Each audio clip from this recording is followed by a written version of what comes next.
नमस्कार बच्चों, कैसे हैं आप सब? आशा करती हूँ आप सभी अच्छे होंगे, स्वस्थ होंगे, खुश होंगे और अपनी पढ़ाई भी अच्छे से कर रहे होंगे। तो जैसा कि आप सभी जानते हैं, मैं हूँ आपकी हिंदी की अध्यापिका और मैं स्वागत करती हूँ आप सभी का आईसीटी वर्चुअल क्लासरूम में। और आज हम यहाँ पर एकत्रित हुए हैं पढ़ने के लिए क्लास 9th की हिंदी। क्लास 9th की हिंदी में हम यहाँ पर पढ़ रहे हैं अपनी हिंदी व्याकरण का टॉपिक कारक। और कारक क्या होते हैं और कारकों के कितने भेद होते हैं, ये अपने लास्ट 2 सेशंस में हम यहाँ पर पढ़ते आ रहे हैं। और अच्छे से यहाँ पर मैंने आप लोगों को होमवर्क भी दिया था कि इन सभी को अच्छे से आप घर पर एक बार पढ़कर आएंगे और सभी जितने भी भेद है और साथ ही जितनी आपके कारकों की विभक्तियां हैं, यानी कि जिस तरह से मैंने कहा, पहला भेद है आपका कर्ता कारक। तो कर्ता कारक की विभक्ति क्या है, दूसरा भेद है कर्म कारक, कर्म कारक की विभक्ति क्या है, ये सारी चीजें आपको याद होनी चाहिए, तभी आप आगे जो है वाक्यों में इनका प्रयोग कर सकते हैं और साथ ही इन्हें समझ सकते हैं। तो इसी तरह से हम अपने टॉपिक को आज कंटिन्यू करते हैं। यहाँ पर चलते हैं स्मार्ट बोर्ड की तरफ। सभी बच्चे ध्यान पूर्वक पढ़ेंगे, साथ ही समझने का प्रयास भी करेंगे। तो देखिए, हमने यहाँ पर कारक की परिभाषा यहाँ पर पढ़ी थी और साथ ही मैंने आपको लास्ट सेशन में और भी अलग तरीके से कारक जो है किसे कहते हैं ये मैंने आपको यहाँ पर बता दिया था। और साथ ही बहुत अच्छे से भी मैंने आपको क्लियर किया है कि कारक किसे कहते हैं, कारक होते क्या हैं और किस तरह से हम इनका प्रयोग करते हैं और किस तरह से वाक्य में इनका प्रयोग करना आवश्यक होता है, अन्यथा हम वाक्य के अर्थ को नहीं समझ पाते हैं, यानी कि वाक्य के अर्थ को हम नहीं समझ पाते हैं। तो देखिए, हमने यहाँ पर सभी जितने भी हमारे कारक है उन सभी को हमने यहाँ पर लिखा और साथ ही उनकी विभक्तियों को भी हमने यहाँ पर लिखा, यानी कि जितनी भी हमारे कारक हैं, तो 8 तरह के कारक मैंने आपको बताए, यानी कि कारकों के 8 भेद होते हैं, ये मैंने आपको यहाँ पर बताया। जिसमें कर्ता कारक, तो कर्ता कारक क्या होता है, क्रिया करने वाला जो है वो कर्ता कारक होता है और उसकी विभक्ति जो है वो है ने। तो इसके मैंने आपको एग्जाम्पल दिए थे और आगे हम इसको क्लियर भी कर रहे हैं। और उसी तरह से हमने कर्म कारक यहाँ पर बताया, तो कर्म कारक यानी कि जिस पर क्रिया पड़े, यानी कि एक तो काम को करने वाला और दूसरा जिस पर क्रिया, यानी कि जिस पर क्रिया हो रही है वो कर्म कारक। ठीक है, तो को इसी तरह से करण कारक, करण कारक यानी कि जिस साधन से क्रिया हो रही है, करण अर्थात कोई साधन या माध्यम कह सकते हैं, तो करण कारक, तो जिस साधन से क्रिया की जाए उसे करण कारक कहते हैं, जैसे से और के द्वारा। ठीक है, उसके बाद आता है संप्रदान कारक। संप्रदान कारक क्या होता है, जिसके लिए क्रिया हो। ठीक है, जिसके लिए क्रिया हो, तो इसमें आपकी विभक्तियां क्या है, को, के लिए। अपादान कारक, अपादान कारक की विभक्ति भी आपका से है, लेकिन इसमें जो से है वो देखिए, आप यहाँ पर देख पा रहे होंगे कि दो अलग अलग तरह से हमने यहाँ पर से शब्द का प्रयोग किया है। और यहाँ पर आप थोड़ा सा कंफ्यूज हो रहे होंगे कि करण कारक में भी हमें से दिया है और अपादान कारक में भी हमें से दिया है, तो किस तरह से हम इसको पहचानेंगे। अगर वाक्य में से आएगा तो हम कैसे बता पाएंगे कि ये करण कारक का से है या ये अपादान कारक का से है। तो देखिए, ये आपको आगे में क्लियर करूंगी, क्योंकि अभी हम यहाँ पर बिल्कुल सारे जितने भी हमारे कारक हैं उन सभी को विस्तार पूर्वक हम यहाँ पर पढ़ रहे हैं। तो मैं आगे ये आपको डिफरेंस जो है, अंतर जो है करण कारक और अपादान कारक में, आपको बहुत अच्छे से डिफरेंस जो है मैं क्लियर करूंगी यहाँ पर। और देखिए, इसी तरह से आप यहाँ पर देख रहे होंगे, मैंने बताया कि कर्म कारक की जो विभक्ति है वो भी आपकी को है। ठीक है, कर्म कारक की विभक्ति जो है वो भी को है और संप्रदान कारक में भी मैंने को शब्द का प्रयोग किया है, तो आपको यहाँ पर भी थोड़ा कंफ्यूजन होगा। तो देखिए, ये सारी चीजें आपकी आगे जो है क्लियर होने वाली हैं, इसमें आप बिल्कुल भी एक तरह से सोच विचार ना करें, आगे बिल्कुल क्लियर होगी सारी चीजें। केवल जो कुछ पढ़ाया जा रहा है, जो आपको होमवर्क दिया जाता है, जो कहा जाता है, आप उसको जरूर लिखें, पढ़ें। अगला है संबंध कारक, और संबंध कारक की विभक्ति का, के की, रा, रे, री, मा, में, मी। और इससे क्या होता है, जिससे संज्ञा का अन्य पदों से संबंध ज्ञात होता है। जहां संबंध कारक की बात आती है तो ये आपके वो संबंध कारक विभक्ति चिन्ह है जो संज्ञा का अन्य पदों के साथ, यानी कि जो वाक्य में आए हुए संज्ञा के अन्य संज्ञा जो पद है उनके साथ संबंध बताते हैं। ठीक है, अगला है आपका अधिकरण कारक। तो अधिकरण यानी कि जो क्रिया के होने का आधार बताता है कि कहां पर क्रिया हो रही है, उसे कहते हैं अधिकरण कारक। ठीक है, उसके बाद आता है हमारा संबोधन कारक। तो संबोधन का अर्थ आप लोगों को पता है कि संबोधन किसे कहते हैं। संबोधन यानी कि किसी को संबोधित करना, बुलाना। ठीक है, तो यहाँ पर जैसे हम कहते हैं ना, हे सुनो, अरे सुनो, ठीक है, जरा सुनो। ठीक है, तो ये सारी बातें, ये सारे शब्द जो है संबोधन कारक चिन्ह हैं। ठीक है, तो इसी तरह से हम यहाँ पर एक एक को पढ़ रहे हैं, और यही मैंने आपको लास्ट सेशन में होमवर्क दिया था कि आप इसको अच्छे से पढ़कर आएंगे। जितने भी विभक्तियां हैं, कारक हैं, उनकी जो विभक्तियां हैं उन्हें पढ़कर आएंगे। तो उसके बाद देखिए मैंने यहाँ पर बताया था, जो क्लियर किया था वो था संबंध कारक तथा संबोधन कारक जो है वो इस संबंध को, यानी कि क्रिया के साथ संबंध बताया था ना मैंने, कि कर्ता क्या करता है, क्रिया के साथ संबंध बताता है। लेकिन जो संबोधन कारक और संबंध कारक होते हैं ना, वो क्रिया के साथ संबंध नहीं बताते। वो किसके साथ संबंध बताते हैं, वो संज्ञाओं के बीच में संबंध बताते हैं। जो संज्ञाएं होती हैं उनके बीच में संबंध बताते हैं। तो इसीलिए इनका प्रयोग जो है ज्यादा वाक्यों में नहीं होता है। किसका, संबंध कारक और आपका संबंध कारक और संबोधन कारक। क्योंकि संबोधन कारक तो क्या करता है, संबोधित करने का काम करता है, और संबंध कारक जो है वो आपका संज्ञा और संज्ञा के बीच में संबंध बताता है। जैसे मैंने बताया कि कोमल के खिलौने हैं, ये कोमल के खिलौने हैं, कोमल भी संज्ञा है, खिलौने भी संज्ञा है। वह अंशु का घर है, ठीक है, यह मेरी पुस्तक है। ठीक है, तो इस तरह से ये आपके जितने भी शब्द हैं ये क्या करते हैं, ये केवल जो दो शब्द हैं ये वाक्यों में प्रयोग, यानी कि ये क्रिया के साथ संबंध नहीं बताते, बल्कि ये संज्ञा का संज्ञा के साथ, और बाकी संबोधन कारक जो है वो तो संबोधन के काम आता है। तो उसके बाद हमने लास्ट सेशन में जो यहाँ पर अपना टॉपिक शुरू किया था वो शुरू किया था कर्ता कारक, और साथ ही मैंने इसका अर्थ भी बताया था कि कर्ता कारक का अर्थ होता है काम करने वाला व्यक्ति। ठीक है, कर्ता का अर्थ होता है काम करने वाला। तो कर्ता कारक की जो विभक्ति होती है वो क्या होती है, कौन बताएगा कर्ता कारक की विभक्ति क्या होती है, कर्ता कारक की विभक्ति क्या होती है, कौन बताएगा। GIC भैंसियारो, बच्चे क्या आप लोगों को मेरी आवाज आ रही है। Morning ma'am. Very good morning बच्चे। तो यहाँ पर हम क्या पढ़ रहे हैं आपको पता है, आप क्लास 9 के बच्चे हैं। Ma'am 10th class. 10th class के बच्चे हैं, चलिए कोई बात नहीं। यस क्योंकि मैम। हिंदी के जो ये टॉपिक्स होते हैं जो हमारे, और खास तौर पर हिंदी व्याकरण, क्योंकि हम यहाँ पर व्याकरण पढ़ रहे यस हैं। मैम। तो देखिए व्याकरण में हम यहाँ पर पढ़ रहे हैं कारक। तो पता है आप लोगों को कारक क्या होते हैं। Yes ma'am. Very good. कर्ता कारक की विभक्ति बता सकते हैं आप। Yes ma'am. विभक्ति चिन्ह क्या होता है कर्ता कारक का। मैम ने। गुड। कर्ता कारक का विभक्ति चिन्ह होता है ने, या उसको ने। हम परसर्ग भी कहते हैं। ठीक है ना, यस मैम। तो परसर्ग क्या होता है, ने। तो ये क्या शो करता है, ये शो करता है, ये दिखाता है काम करने वाले व्यक्ति को। जैसे हमने यहाँ पर लिखा था ओजस्व ने पाठ पढ़ा। ठीक है, पढ़ा। उसके बाद हमने लिखा है पिताजी ने खाना खाया। उसके बाद मैंने यहाँ पर और भी बहुत सारे एग्जाम्पल लिखे थे, उदाहरण लिखे थे कि प्रणव ने खाना खाया, या अंशु ने खाना बनाया, गौतम ने छक्का लगाया। ठीक है, अनिल ने रामायण पढ़ी। तो ये चीजें मैंने यहाँ पर बताई थी। और एक मैंने, बैठ जाइए बच्चा, गुड, यस। बैठकर ध्यान से सुनिए।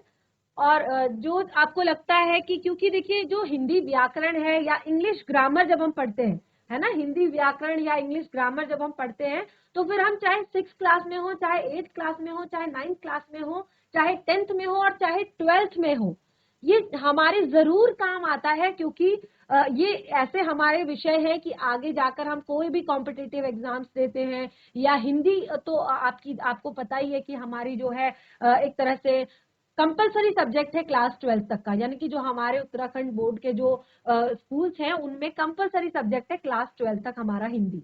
तो अब देखिए जहां हम हिंदी पढ़ते हैं तो हमें व्याकरण का ज्ञान होना तो जरूरी है। तो इसीलिए ये कॉमन से टॉपिक है, इन्हें आप जरूर पढ़ें, जो भी बच्चे बैठे हैं यहाँ पर, ठीक है। तो इससे क्या होता है कि क्लास में अनुशासन भी बना रहता है, और क्योंकि आप स्कूल में पढ़ने के लिए आते हैं, कुछ सीखने के लिए आते हैं, तो आपको जरूर यहाँ पर अगर कुछ पढ़ाया जा रहा है तो उसे सीखना चाहिए, ठीक है। तो देखिए, कर्ता कारक की विभक्ति मैंने आपको बताया ने, ठीक है। तो संज्ञा या सर्वनाम के जिस रूप से क्रिया करने वाले का बोध होता है, संज्ञा या सर्वनाम के जिस रूप से क्रिया करने वाले का बोध होता है, उसे कर्ता कारक कहते हैं। और केवल 2 एग्जाम्पल यहाँ उदाहरण यहाँ पर दिए हैं, और बाकी के 2 उदाहरण जो है मैंने खुद यहाँ पर लिखे थे लास्ट सेशन में। जिन बच्चों ने नोट किया होगा उन्हें पता होगा। और 2 लाइनें मैंने यहाँ पर और लिखी थी, वो थी वरुण पुस्तक पढ़ेगा और नेहा स्कूल जाती है। अगर किसी ने नोट किया होगा, नेहा स्कूल जाती है। और साथ ही मैंने एक वाक्य यहाँ पर और लिखा था कि वरुण पुस्तक पढ़ेगा, पुस्तक पढ़ेगा। तो इसमें मैंने आपको बताया था कि इसमें जो है कर्ता कारक की विभक्ति नहीं लगती है, इसमें कर्ता कारक की विभक्ति नहीं लगती है।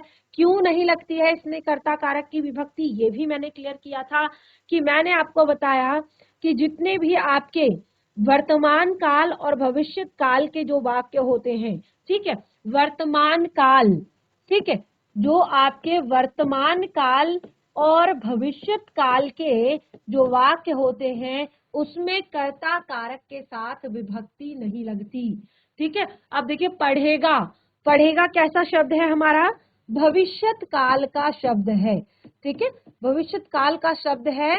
और आपका नेहा स्कूल जाती है कैसा शब्द है, वर्तमान काल का शब्द है। तो ये मैंने आपको बताया था कि इसमें कर्ता कारक की विभक्ति नहीं लगती है। और बाकी जिनमें लगती है वो मैंने आपको यहाँ पर 4 जो है आपके उदाहरण दिए थे। बहुत सारी चीजें, जैसे अनिल ने रामायण पढ़ी, पिताजी ने रुपए दिए, गौतम ने छक्का लगाया, अंकित ने फूल तोड़ा, अंशु ने खाना बनाया, पिताजी ने खाना खाया, ओजस्व ने पाठ पढ़ा, ठीक है। तो इन सब में आपके कर्ता कारक की विभक्ति लगती है। तो इस तरह से हमने यहाँ पर कर्ता कारक को क्लियर किया था। और देखिए, मैं हर बार आपको लास्ट सेशन में जो पढ़ा है वो रिवाइज करवाती हूँ, क्योंकि यहाँ पर बच्चे, कई बार ऐसा होता है कि जो बच्चे लास्ट सेशन में थे वो इस सेशन में नहीं होते हैं, तो इससे क्या होता है कि बच्चों को समझ नहीं आता है, ठीक है। तो अब हम यहाँ पर आगे बढ़ेंगे, दूसरा हम कर्म कारक की विभक्ति को पढ़ेंगे।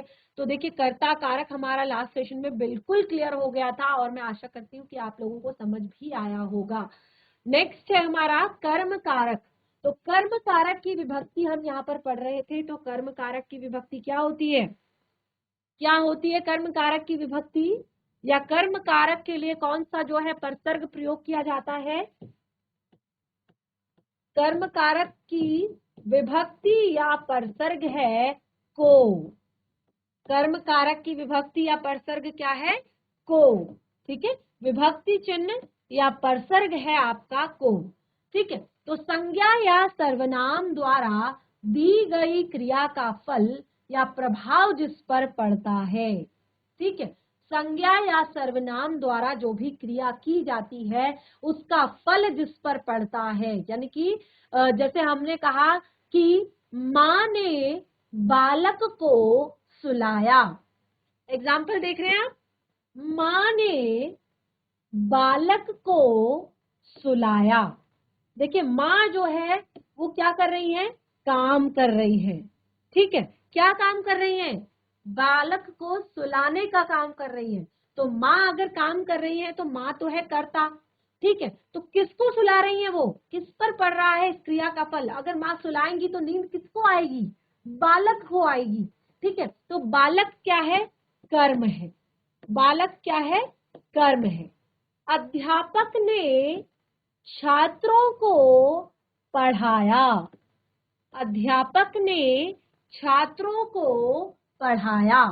तो कर्म कारक की जो विभक्ति होती है वो संज्ञा या सर्वनाम द्वारा की गई क्रिया का फल या प्रभाव जिस पर पड़ता है उसे हम कर्म कारक की विभक्ति कहते हैं। तो बालक को, छात्रों को, ठीक है, तो इस तरह से यहाँ पर मैंने आपको कर्म कारक की विभक्ति को भी क्लियर किया, और साथ ही यहाँ पर जैसे मैंने आपको एक और वाक्य बताया था कि राम ने रावण को मारा। ठीक है, राम ने रावण को मारा। ठीक है, तो राम कौन है? कर्ता है, तो उनके साथ ने की विभक्ति लगी है। रावण को, कर्म कौन है? रावण, रावण को मारा, मारा क्या है? क्रिया है। ठीक है, तो इस तरह से यहाँ पर जब वाक्य में क्रिया का फल जो है, सीधे सरल शब्दों में अगर मैं कहूं कि जब वाक्य में क्रिया का फल इससे पहले किस पर पड़ रहा था? कर्ता पर पड़ रहा था, यानी कि सीधे सीधे यहाँ पर कर्ता की बात हो रही थी, सीधे सीधे यहाँ पर काम करने वाले व्यक्ति की बात हो रही थी कि ओजस्व ने पाठ पढ़ा, पिताजी ने खाना खाया, वरुण पुस्तक पढ़ेगा, अंशु ने खाना बनाया, अंकित ने फूल तोड़े। तो सीधे सीधे बात हो रही थी कर्ता की, काम करने वाले व्यक्ति की। लेकिन अब यहाँ पर बात हो रही है कर्म की, यानी कि अब यहाँ पर क्रिया का फल जिस पर पड़ रहा है उसकी बात हो रही है, और इसीलिए यहाँ पर हम इसको कर्म कारक कहते हैं। ठीक है, अब यहाँ पर जो कभी कभी यहाँ पर मैं आपको बताऊं कि ये जो आपका को चिन्ह है ना, जो को है वो क्या होता है? छिपा हुआ रहता है। अगर मैं अभी यहाँ पर एक उदाहरण दूं आपको, मैंने, ये भी मैंने क्लियर किया था लास्ट सेशन में, मैंने दूध पिया, मैंने दूध पिया। और मैंने आपको बताया कि कभी कभी ये जो हमारा कर्म कारक की जो विभक्ति है वो छिपी हुई रहती है। ये किस कंडीशन में छिपी हुई रहती है, क्या कोई बताएगा? ये किस कंडीशन में छिपी हुई रहती है, कोई बताएगा? या मैं यहां पर एक और चीज लिखूं, अध्यापक ने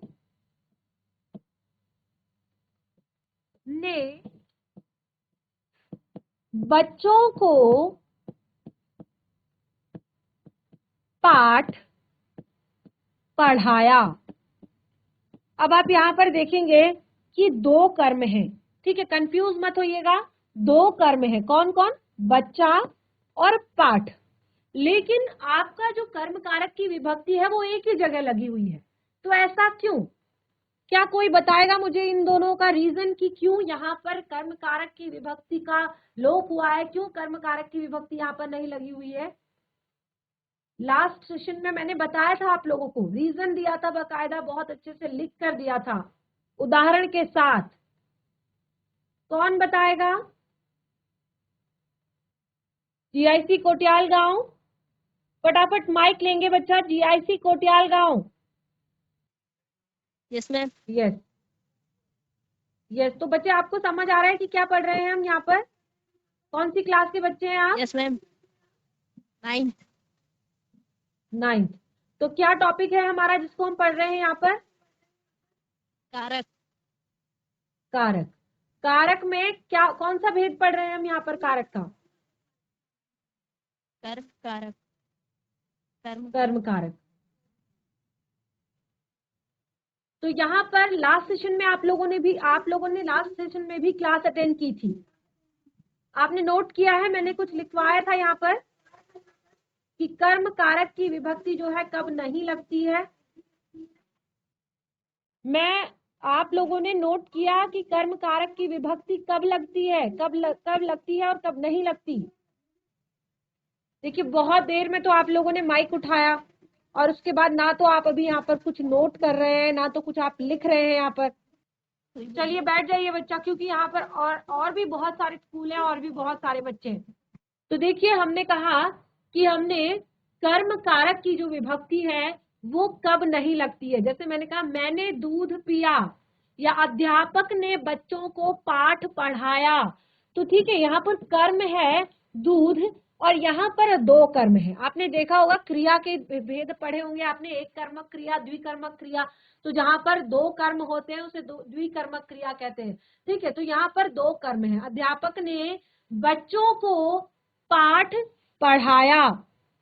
ठीक है, अब देखिए हमने यहाँ पर कहा कि जो कर्म होता है उसके साथ जो है कर्म कारक की विभक्ति लगती है, लेकिन यहाँ पर तो कोई भी कर्म कारक की विभक्ति नहीं लगी हुई है और साथ ही यहाँ पर भी कोई कर्म कारक की विभक्ति नहीं लगी हुई है। तो क्यों? तो इसके लिए मैंने आपको यहाँ पर बताया था कि जो प्रायः जो अप्राणीवाचक जो शब्द होते हैं, अप्राणीवाचक, या आप उसको निर्जीव कर्म भी कह सकते हैं, निर्जीव कर्म। ठीक है, अब जैसे मैंने कहा कि अध्यापक ने बच्चों को पाठ पढ़ाया। अब यहाँ पर बच्चे क्या हैं? सजीव और निर्जीव पढ़ा है आपने साइंस में। सजीव किसे कहते हैं, निर्जीव किसे कहते हैं? Living things and non living things. ठीक है ना? तो जो निर्जीव होते हैं, निर्जीव क्या होते हैं? जैसे आपकी टेबल है, चेयर है, जो सांस नहीं लेते, जो ग्रो नहीं करते, जो खाना नहीं खाते, जो पानी नहीं पीते, जो चलते नहीं है। ठीक है, ये क्या है? सब निर्जीव हैं। तो जितने भी निर्जीव कर्म हैं उनके साथ कर्म कारक की विभक्ति नहीं लगती है। निर्जीव कर्म के साथ कर्म कारक की विभक्ति नहीं लगती है। इसका सीधा सीधा उदाहरण आप ये देख सकते हैं, अध्यापक ने बच्चों को पाठ पढ़ाया। अब देखिए, अध्यापक ने बच्चों, बच्चे क्या हैं? सजीव कर्म है। बच्चे क्या हैं? सजीव हैं। लेकिन पाठ क्या है? निर्जीव है। पाठ क्या है? निर्जीव है। अन्यथा ऐसा लिखा जाता है कि अध्यापक ने बच्चों को पाठ को पढ़ाया। ठीक है, ऐसा नहीं लिखा गया है। लिखा गया है कि अध्यापक ने बच्चों को पाठ पढ़ाया। इसी तरह से मैंने दूध को पिया, ऐसा नहीं लिखा है, मैंने दूध पिया। ठीक है, तो सजीव कर्म के साथ हमेशा कर्म कारक की विभक्ति लगती है और निर्जीव कर्म के साथ कर्म कारक की विभक्ति नहीं लगती है। ठीक है, अब आप यहाँ पर और आप कैसे पहचानेंगे कर्म कारक की विभक्ति को? कर्म कारक की विभक्ति को आप क्या या किसको लगाकर आप प्रश्न करेंगे तो आपको उत्तर मिलेगा और वही आपको पता चलेगा कि ये कर्म कारक की विभक्ति है। ठीक है, तो चलिए, कर्म कारक आपको क्लियर हो गया होगा। वैसे तो लास्ट सेशन में भी मैंने ये आपको बहुत अच्छे से समझाया था। आगे बढ़ते हैं। करण कारक, देखिए करण का अर्थ मैंने लास्ट सेशन में बताया था और यही देखिए यहीं पर हमने छोड़ा भी था लास्ट सेशन में। करण कारक, करण का अर्थ होता है साधन। करण का क्या अर्थ होता है? साधन या माध्यम। ठीक है, साधन या माध्यम। तो जिसकी सहायता से कोई कार्य हो, जिसकी सहायता से कोई कार्य हो, वह संज्ञा या सर्वनाम शब्द करण कारक कहलाता है।